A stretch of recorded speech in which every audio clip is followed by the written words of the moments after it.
Langit malam itu gelap pekat. Kabut tebal menyelimuti jalanan yang sepi, membuat jarak pandang Ardi semakin terbatas. Ia baru saja menghadiri acara keluarga di luar kota, dan kini perjalanan pulang terasa lebih panjang dan melelahkan dari biasanya. Jalan utama yang biasa dilalui ditutup karena longsor, memaksa Ardi mengandalkan GPS di ponselnya. Ambil jalan alternatif. Saran suara GPS yang terdengar dingin di keheningan malam. Ardi mendengus pelan, mengalihkan pandangan sejenak ke layar ponsel, yang menunjukkan jalur kecil di tengah hutan. Jalan itu sempit dikelilingi pepohonan tua yang menjulang tinggi. Rasa ragu sempat menghantui, tetapi lelahnya memaksa ia mengikuti petunjuk tersebut. Semakin jauh ia melaju, suasana berubah. Lampu jalan yang biasanya menyala redup kini menghilang.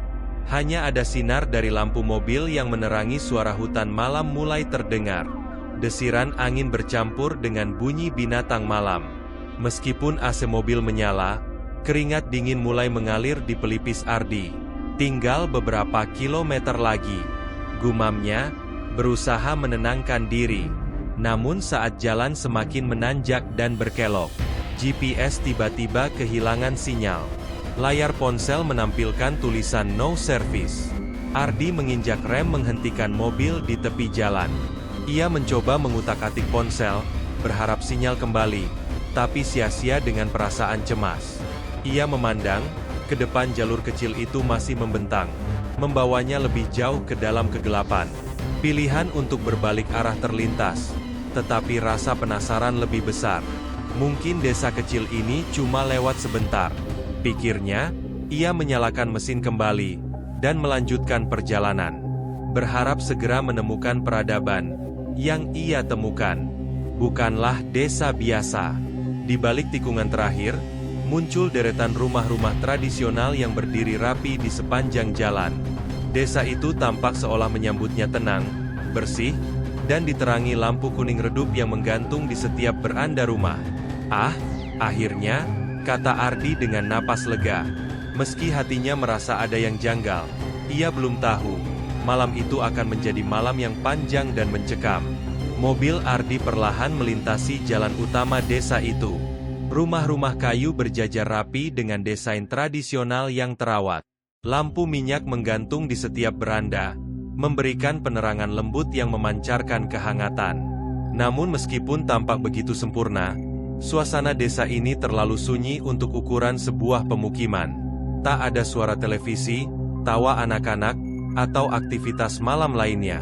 Ardi memutuskan berhenti di depan sebuah rumah besar yang tampak seperti balai desa. Ia mematikan mesin mobil dan keluar disambut udara malam yang dingin dan lembab.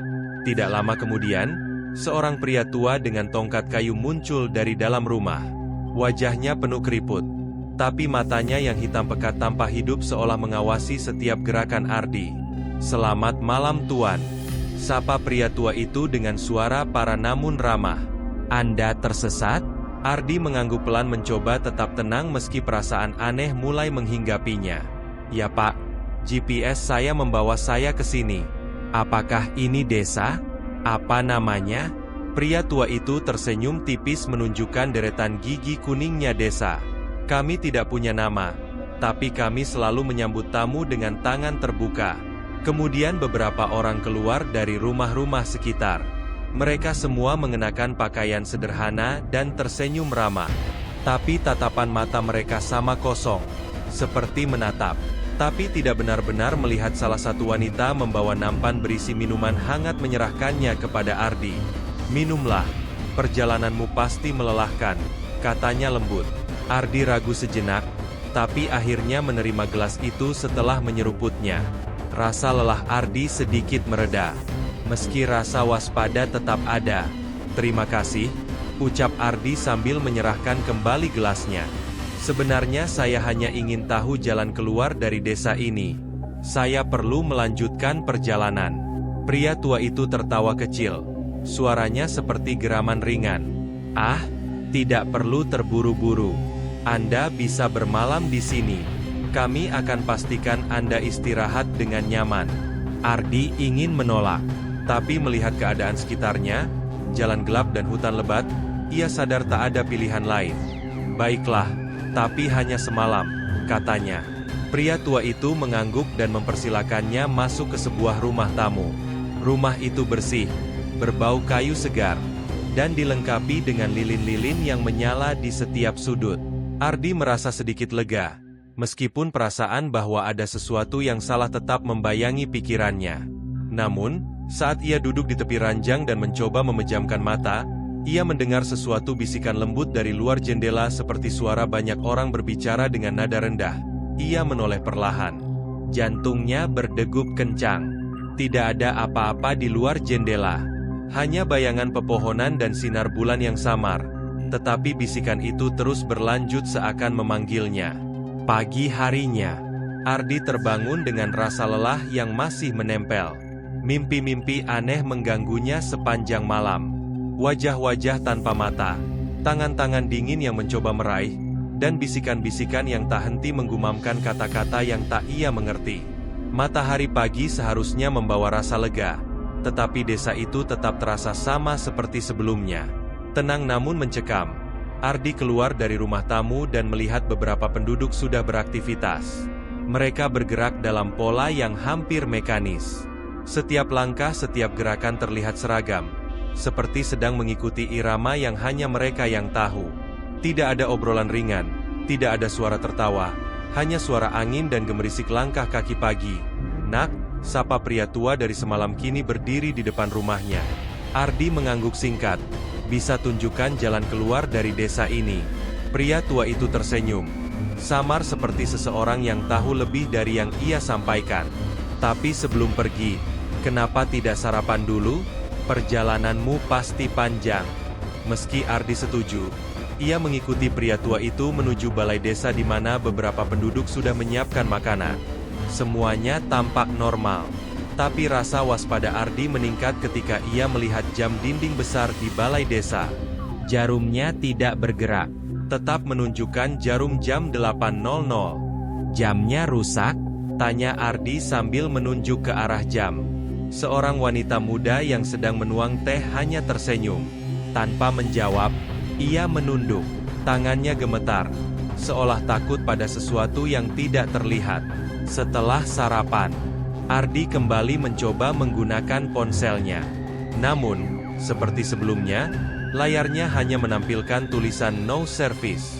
Ia memeriksa jam tangannya. Anehnya, jarum jam itu juga berhenti menunjukkan waktu yang sama persis dengan jam di balai desa. "Kamu tidak akan menemukan sinyal di sini," kata pria tua itu tiba-tiba berdiri di samping Ardi di desa ini. Waktu berjalan dengan caranya sendiri. Ucapan itu membuat bulu kuduk Ardi merinding. Apa maksudnya? Pria tua itu tidak menjawab, hanya tersenyum dan menepuk bahu Ardi sebelum berjalan pergi. Suara-suara bisikan yang ia dengar semalam kini kembali terdengar. Meski samar bercampur dengan desiran angin, ia menoleh ke arah hutan di pinggir desa, merasa seperti sedang diawasi. Ketika ia kembali ke rumah tamu untuk mengambil barang-barangnya, ia melihat sesuatu yang membuatnya semakin gelisah. Cermin di kamar itu tidak memantulkan bayangannya. Ardi memejamkan mata sejenak. Mulutnya bergetar lirih. Ya Tuhan, apa yang sebenarnya terjadi di tempat ini? Ketegangan mulai menguasainya. Ia tahu satu hal pasti, ia harus segera keluar dari desa ini.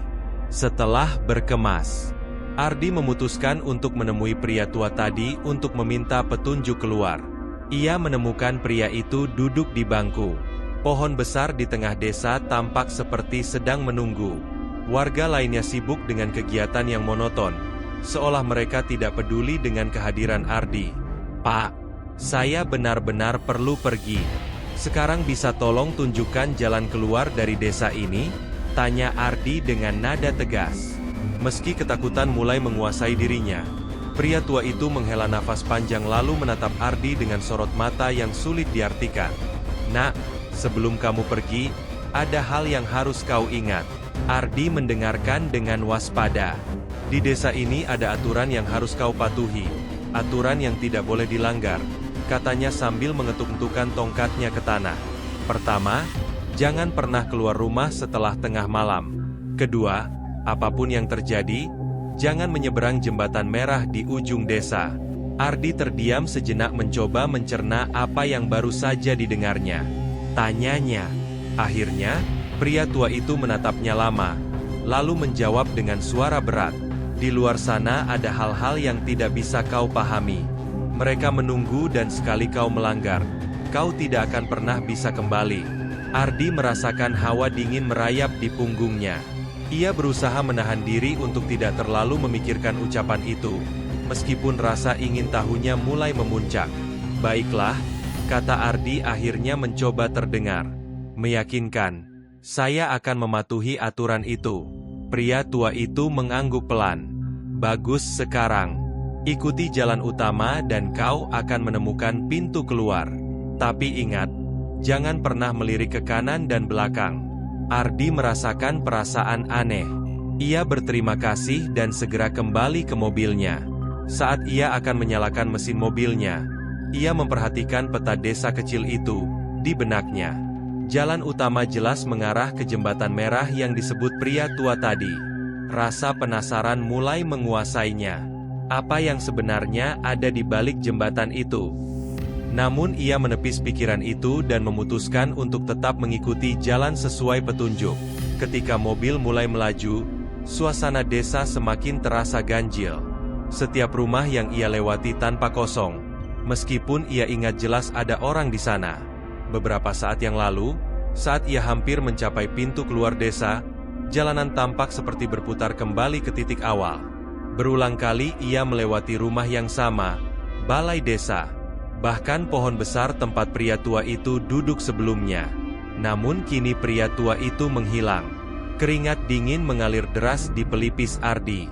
Ia menghentikan mobil dan menghela napas panjang. Ya Tuhan, bantu aku keluar dari tempat ini, bisiknya. Suaranya bergetar saat ia mengangkat wajah.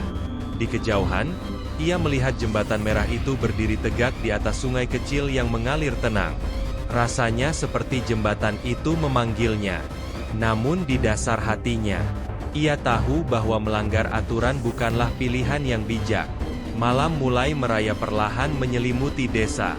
Dalam kegelapan yang hanya diterangi cahaya redup dari lampu minyak, Ardi memutuskan untuk kembali ke rumah tamu.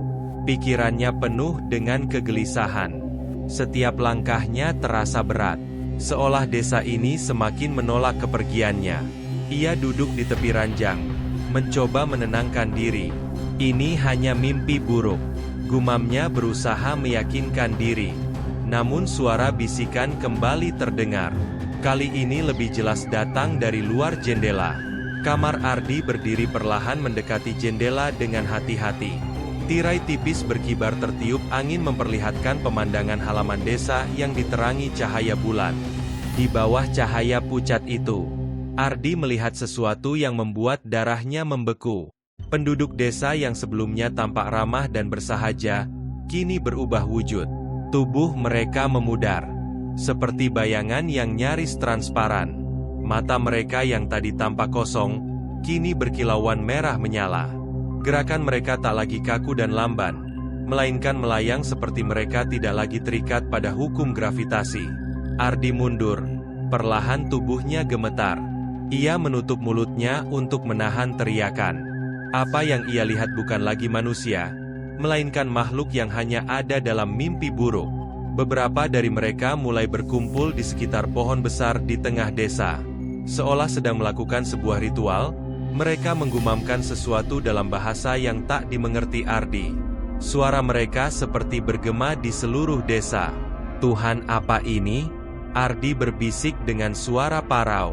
Ia meraih tasnya, mengeluarkan sebuah kitab suci kecil yang selalu ia bawa dengan tangan gemetar. Ia mulai berdoa, memohon perlindungan. Saat ia memejamkan mata dan membaca beberapa doa, suara bisikan itu berubah. Kali ini suara itu terdengar dari dalam kamarnya Ardi. Suara itu memanggil namanya dengan lembut dingin. Ardi membuka matanya dan melihat ke sekeliling kamar. Tidak ada siapa-siapa, tetapi suara itu terus berlanjut. Ardi, kau ingin pergi? Suara itu terdengar semakin dekat, membuat bulu kuduknya berdiri. Tinggallah bersama kami. Ardi melangkah mundur hingga punggungnya menyentuh dinding. Hawa dingin menyelimuti kamar membuat nafasnya semakin berat. Ia berusaha mengingat nasihat pria tua tadi. Jangan keluar setelah tengah malam. Rasa takut yang mendalam membuat Ardi sulit berpikir jernih. Ia melihat jam di dinding kamar dan seperti di balai desa, jarumnya tetap di angka 00. Ini tidak mungkin, gumamnya. Lalu terdengar suara ketukan pelan di pintu kamar. Ardi membeku. Siapa yang datang di tengah malam seperti ini? Ketukan itu terus berlanjut semakin keras hingga akhirnya berhenti. Ardi.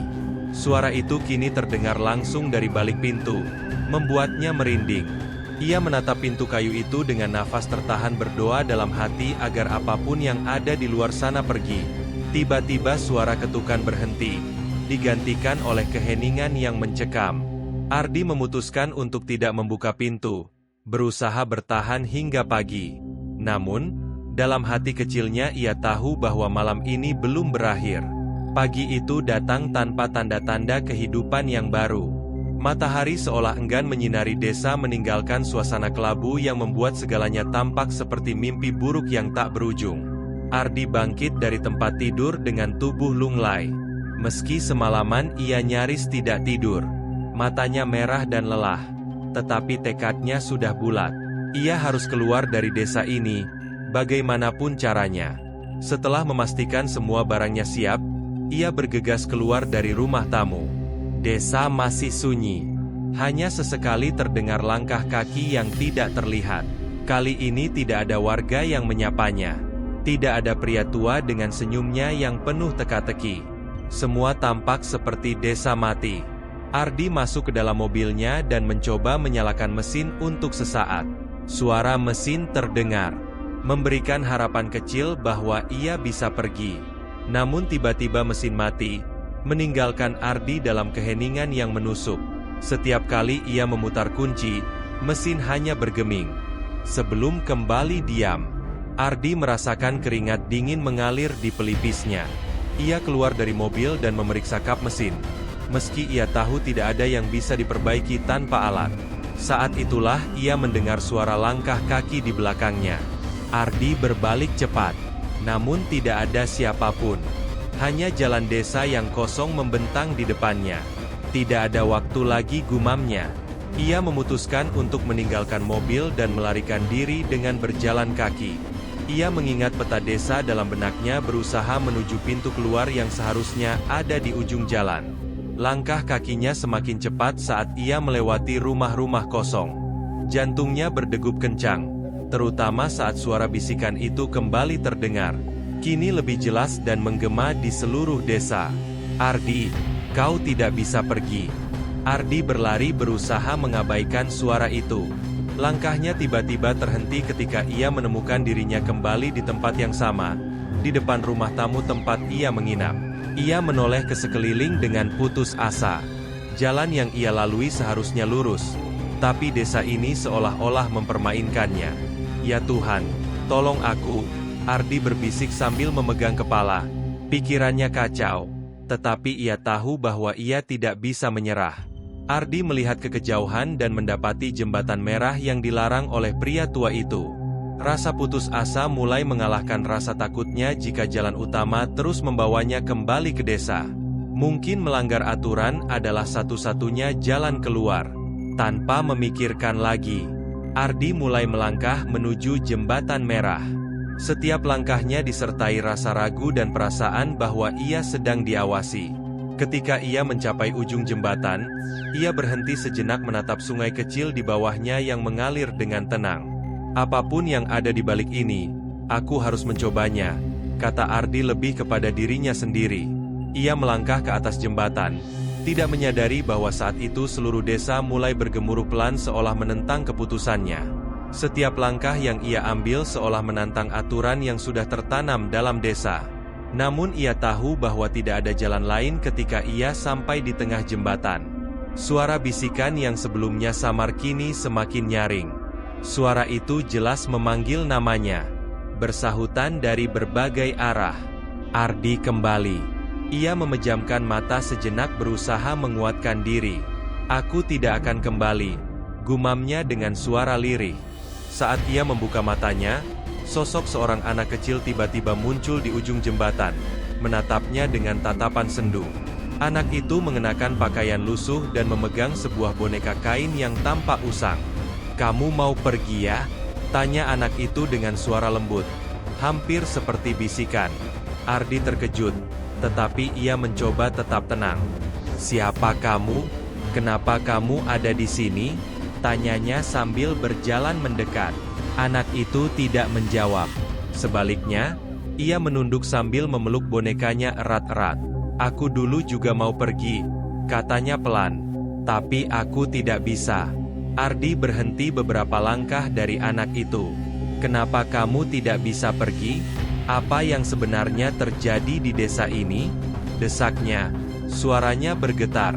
Anak itu perlahan mengangkat wajahnya. Matanya yang sebelumnya tampak normal kini berubah menjadi hitam pekat. "Karena desa ini adalah tempat bagi mereka yang tersesat," katanya. "Setiap jiwa yang masuk harus membawa satu jiwa lagi untuk keluar." Sebelum ia sempat menyelesaikan kalimatnya, anak itu melanjutkan dengan nada dingin. "Kamu adalah pengganti yang kami tunggu. Ardi, desa ini butuh jiwa baru dan sekarang giliranmu." Saat kata-kata itu keluar, suasana di sekeliling jembatan berubah. Kabut tebal menyelimuti dan bayangan-bayangan aneh mulai muncul. Suara bisikan berubah menjadi teriakan yang memilukan, seperti tangisan orang-orang yang meminta pertolongan. Ardi mundur selangkah mencoba mengendalikan rasa takutnya. "Aku tidak akan menyerah begitu saja," katanya dengan tegas. Ia merogoh sakunya dan meraih jam tangan yang diberikan oleh ibunya. Satu-satunya benda dari dunia luar yang ia bawa dengan tangan gemetar. Ia menggenggam jam itu erat-erat sambil memejamkan mata. "Tuhan, tolong bimbing aku keluar dari tempat ini," bisiknya penuh harap. Tiba-tiba anak kecil itu tertawa kecil, tapi suaranya berubah menjadi suara serak yang mengerikan. "Doamu tidak akan berguna di sini," katanya. "Desa ini adalah akhir bagi semua yang masuk." Saat Ardi membuka mata, ia melihat cahaya samar dari jam tangan yang ia pegang. Cahaya itu semakin terang, seperti memancarkan kekuatan yang melindunginya. Anak kecil itu mulai mundur. Wajahnya berubah menjadi sosok menyeramkan, dengan kulit yang pucat dan gigi tajam. Ardi tidak mau menunggu lebih lama.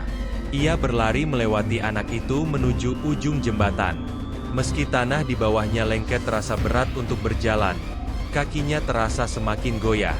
Setiap langkahnya diiringi oleh jeritan dan bisikan yang semakin keras, tetapi ia tidak peduli. Hanya ada satu tujuan di pikirannya: keluar dari desa ini. Ardi berhasil melewati jembatan merah, tetapi kelegaan yang ia rasakan hanya berlangsung sejenak. Kabut tebal menyelimuti hutan di depannya membuat jarak pandang sangat terbatas. Suara bisikan masih terdengar. Meskipun mulai meredup, ia berjalan cepat berusaha mengabaikan ketakutan yang terus menghantuinya. Namun, langkahnya terhenti ketika ia melihat sosok kecil di depan itu. Anak kecil yang tadi kini berdiri di tengah kabut dengan tatapan dingin. Tapi kali ini wajahnya kembali seperti anak biasa, tanpa mata hitam atau gigi tajam. "Kenapa kamu mengikuti aku?" tanya Ardi. Suaranya penuh ketegangan. Anak itu tersenyum lemah. "Aku ingin membantu," katanya dengan nada polos. "Aku tahu jalan keluar dari desa ini." Ardi ragu sejenak, tetapi rasa putus asa membuatnya mempertimbangkan tawaran itu. Anak itu mulai berjalan dan Ardi mengikutinya. Mereka menyusuri jalan setapak yang semakin gelap dengan pohon-pohon besar yang menjulang tinggi di kedua sisi. Suasana semakin mencekam, tetapi Ardi mencoba tetap fokus. Ia merasakan sesuatu yang aneh seperti hutan ini hidup dan mengawasi setiap gerakannya. "Sudah dekat," kata anak itu tiba-tiba menunjuk ke arah sebuah celah kecil di antara pepohonan. "Lewat sana kamu akan menemukan jalan keluar." Ardi merasakan harapan menyala di dada. Ia bergegas menuju celah itu. Tetapi sebelum ia sempat melangkah lebih jauh, anak itu berbicara lagi. "Tapi ada satu syarat." Ardi berhenti. "Syarat apa?" Anak itu menatapnya dengan mata penuh duka. Kamu harus meninggalkan sesuatu yang berharga di sini, sesuatu yang membuatmu terikat dengan dunia luar. Ardi bingung, tetapi kemudian ia teringat jam tangan ibunya. Itu adalah satu-satunya benda dari dunia nyata yang masih bersamanya. Hatinya berdebar keras. Jam tangan itu bukan hanya simbol kasih sayang ibunya, tetapi juga benda yang memberinya keberanian. Tidak mungkin, gumam Ardi. Aku tidak bisa menyerahkan ini. Anak itu mendekat. Tatapannya berubah tajam. Kalau begitu, kamu tidak akan pernah keluar dari desa ini. Perkataan itu membuat Ardi sadar bahwa anak ini mungkin tidak sepenuhnya berniat membantu. Ia merasa dikhianati, tetapi juga tahu bahwa ia tidak punya banyak pilihan. Di saat yang genting, ia memegang jam tangannya erat dan kembali berdoa dalam hati, "Tuhan, berikan aku kekuatan untuk mengalahkan kegelapan ini," bisiknya. Tiba-tiba cahaya dari jam tangan kembali bersinar terang, lebih kuat dari sebelumnya. Anak itu mundur. Beberapa langkah menutupi wajahnya yang kini berubah lagi menjadi sosok menyeramkan. "Kamu tidak akan lolos," teriak anak itu. Suaranya kini bergema dengan nada mengerikan. Ardi tidak membuang waktu. Ia berlari menuju celah di pepohonan, melewati suara jeritan yang mengerikan di belakangnya. Setiap langkah terasa berat, tetapi ia tahu ia harus terus maju. Cahaya dari jam tangan menjadi satu-satunya pemandu di tengah kegelapan hutan. Ketika ia melewati celah itu, sesuatu menarik pergelangan tangannya.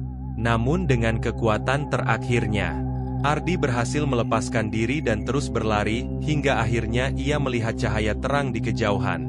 Ardi terus berlari menuju cahaya di kejauhan. Meski nafasnya tersengal-sengal dan kakinya mulai terasa berat, suara jeritan dan bisikan di belakangnya semakin keras. Seolah makhluk-makhluk desa itu marah karena ia hampir berhasil lolos. Kabut di sekitar mulai menipis.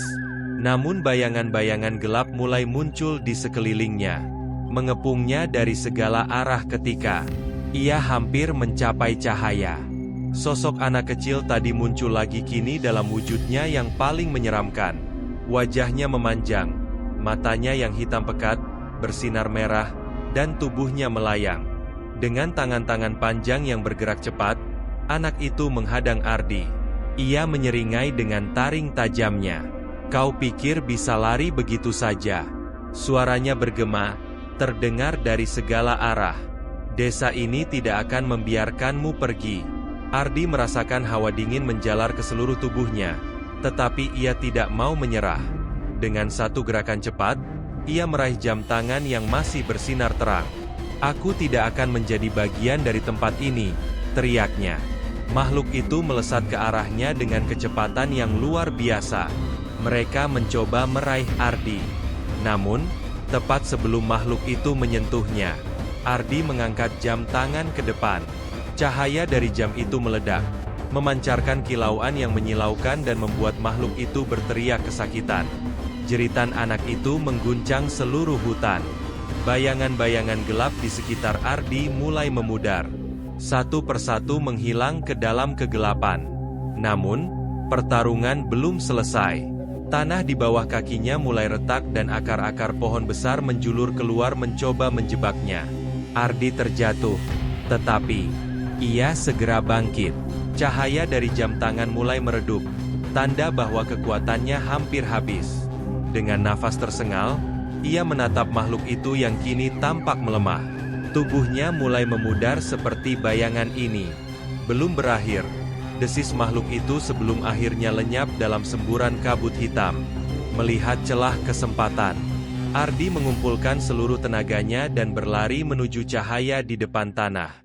Berguncang dan suara-suara mengerikan terus mengejarnya. Tetapi, ia tidak peduli. Ia hanya fokus pada satu hal: keluar dari desa terkutuk ini. Ketika ia akhirnya menembus batas cahaya, dunia di sekitarnya berubah kabut menghilang. Suara-suara aneh lenyap dan Ardi menemukan dirinya berdiri di jalan raya yang sepi. Udara pagi yang segar memenuhi paru-parunya dan matahari mulai terbit di cakrawala. Ardi terdiam sejenak. Matanya terpaku pada cahaya pagi itu. Ia merasakan air mata mengalir di pipinya. Campuran antara lega dan kelelahan saat ia menatap pergelangan tangannya. Jam tangan itu kini berhenti berfungsi. Jarumnya tetap di posisi pukul 00. Meski selamat, Ardi tahu bahwa pengalaman ini akan menghantuinya selamanya. Satu hal yang pasti, ia telah melawan kegelapan dan keluar dengan selamat. Ardi berdiri di tepi jalan raya. Masih terengah-engah dunia nyata yang terang dan hangat. Rasa seperti anugerah setelah malam penuh teror di desa gaib. Rasa lega itu segera berganti dengan kekhawatiran. Ia meraih ponselnya, berharap menemukan sinyal. Kali ini, ponsel itu menyala, menampilkan tanggal dan waktu. Matanya membelalak. Tanggal di layar menunjukkan 5 tahun ke depan. Tidak mungkin, bisiknya dengan suara gemetar. Ia memeriksa sekali lagi, berharap itu hanya kesalahan teknis, tetapi semuanya konsisten. Ardi merasa dunianya terbalik bagi dirinya. Ia hanya terjebak semalam, tetapi waktu di dunia nyata telah berjalan bertahun-tahun. Perasaan bingung dan panik mulai menguasai dirinya. Ia mencoba mengingat nomor telepon keluarganya. Lalu dengan tangan gemetar ia mulai menelepon suara di ujung sana, akhirnya menjawab. Setelah beberapa detik yang terasa seperti selamanya. Halo, suara seorang wanita terdengar. Itu suara adiknya, tetapi terdengar lebih tua dan lelah. Ini aku, Ardi, katanya, hampir tidak percaya dengan apa yang ia katakan. Aku baru keluar dari desa terkutuk. Apa kalian baik-baik saja? Hening sejenak di ujung telepon. Kemudian suara adiknya pecah dengan isak tangis. Kak Ardi, ini benar-benar kamu. Kami pikir kamu sudah meninggal 5 tahun lalu, Kak. 5 tahun kami mencarimu. Tangisannya membuat Ardi terdiam. Ia berusaha menenangkan adiknya. Setelah beberapa saat, ia mengakhiri panggilan dan duduk di tepi jalan memandangi langit yang perlahan cerah. Ketenangan itu hanya berlangsung sebentar ketika ia hendak bangkit. Ia merasakan sensasi aneh di lengannya. Dengan perlahan ia menggulung lengan bajunya dan melihat bekas luka yang tidak pernah ia ingat sebelumnya. Luka itu berbentuk simbol aneh, seperti tanda matahari yang melingkar dengan titik di tengahnya. Simbol itu terasa hangat, seolah masih hidup.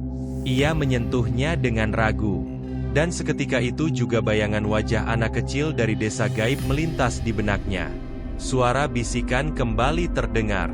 Kali ini hanya satu kalimat yang jelas. Kami masih mengawasimu. Ardi tertegun, matanya membelalak meskipun ia berhasil melarikan diri. Ia sadar bahwa desa itu meninggalkan tanda yang tidak bisa dihapus. Desa gaib itu mungkin tidak lagi membelenggunya secara fisik, tetapi jiwanya masih terikat dengan misteri yang lebih besar. Dengan perasaan campur aduk, Ardi bangkit dan mulai berjalan menjauh dari jalan hutan itu.